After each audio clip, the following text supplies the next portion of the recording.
very low, pero may petrify, sabay wala pang rough waves, like and bounce. That's gonna be another for... Gusto niya na talaga ng game 3. Ayaw niya dito ng 2-0. Ayaw ng 2-0, kaya na naman ito, pero may cutthroat doon, sabay...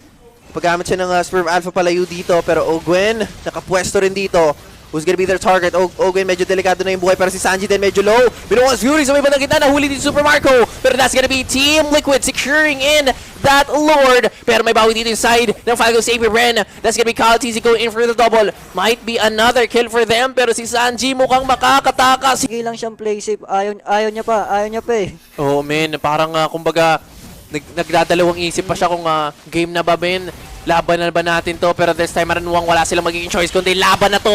Naglapag na ulit ng Zaman Force. Frigid Glazer will take out one. JP is down, pero naku, yung sayaw ng isang Harif talagang makati at this point of the game. Carl TZ is down as well at dalawa na lang ang mapipilitan. Dumepens